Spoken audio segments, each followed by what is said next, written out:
Tea கடையில் வேலை பார்க்குறோம். எங்கள் கொடைக்கானலில் 10 வருஷம் இருக்கும். நாங்கள் டூரிஸ்ட் நம்பி தான் இருக்கோம். இப்போது இந்த போர் நடக்கும்போது இப்போது சிலிண்டர் இல்லாமல் ரொம்ப பாதிப்பாகுது எங்களுக்கு. இது இல்லாமல் கடை ஓனரு கடை சாத்திரம் பிளானில் இருக்காங்க. இப்போது ரொம்ப டிமாண்ட் இருக்கும். இந்த பக்கம் ஊரில் வேலை இல்லையானா இங்கே வந்திருக்கோம். இப்போனா ஓனர் கடை சாத்திட்டாங்கன்னா இப்போ நாங்கள் ஊர் பக்கம் தான் போகணும். இப்போ என்ன பண்ணோன்னா எனக்கு ரொம்ப சங்கட்டமாக இருக்குது. ஒரு இது இருக்குது. என்ன மாதிரி எத்தனை பேர் கொடைக்கானலில் இந்திக்காரங்களாம் இருக்காங்க. இன்னும் என் தம்பி கூட இருக்காங்க, சொந்த தம்பி கூட இருக்காங்க.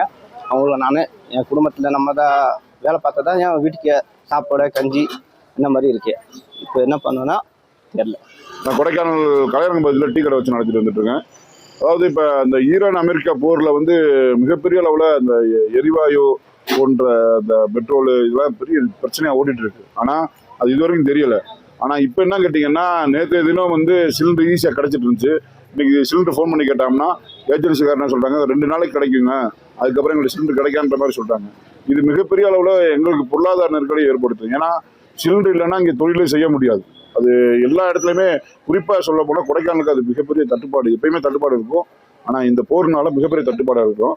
அதே போல் இங்கே என் கடையில் வந்து வட இந்தியா சேர்ந்த தொழிலாளர்கள் ஒரு 4-5 பேர் வேலை செய்கிறாங்க.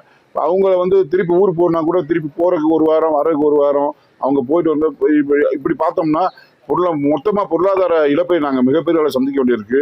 இது உண்மையிலே கொடைக்கானலுக்கு மிகப்பெரிய நெருக்கடியான சூழலாக இருக்குன்றது தெரியும். ஒரு 18-20 வருஷமாக ஆச்சு நடத்திட்டு இருக்கோம். நாங்கள் இந்த ஏரியாவில் ஃபுல்லாகவே வந்து நாங்கள் டூரிஸ்ட்டை நம்பி தான் நாங்கள் இருக்கோம். கொடைக்கானல் ஃபுல்லாகவே இந்த இ பாஸ் பிரச்சனைனால வந்து எங்களுக்கு ரொம்ப நாளாகவே எங்களுக்கு பிரச்சனை இருந்துகிட்ருக்கு. டூரிஸ்ட் யாருமே வரல.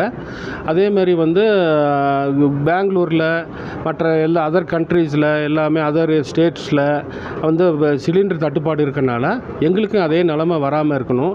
நாங்கள் ஃபுல் அண்ட் ஃபுல்லு வந்து நாங்கள் டூரிஸ்ட்டை நம்பி தான் இருக்கோம். இதே நிலமை நான் இப்போ புக் பண்ணி நான் 3 நாள் ஆச்சு. என் வீட்டுக்கும் சிலிண்டர் வரல, என் கடைக்கும் வரல. இதே நிலமை இப்படியே போச்சுன்னா நான் சீக்கிரத்தில் நாங்கள் மட்டும் இல்லை, நான் மட்டும் இல்லை, எல்லாருமே கொடைக்கானல் ஃபுல்லாகவே வந்து கடையை அடைச்சிட்டு நாங்கள் ரொம்ப கஷ்டப்படுற சூழ்நிலையில் வர இருக்கிறோம்.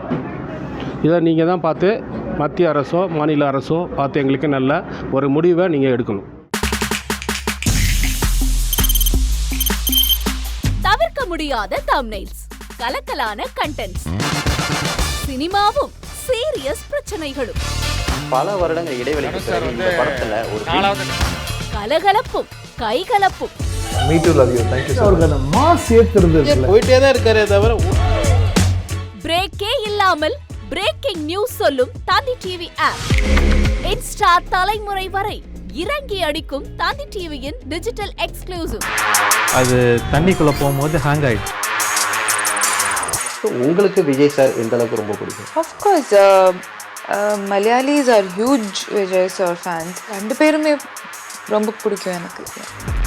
தந்தி டிவி ஆப்பை இலவசமா டவுன்லோட் செய்யுங்க. ஃபாலோ பண்ணுங்க, சப்ஸ்கிரைப் பண்ணுங்க, என்ஜாய் பண்ணுங்க.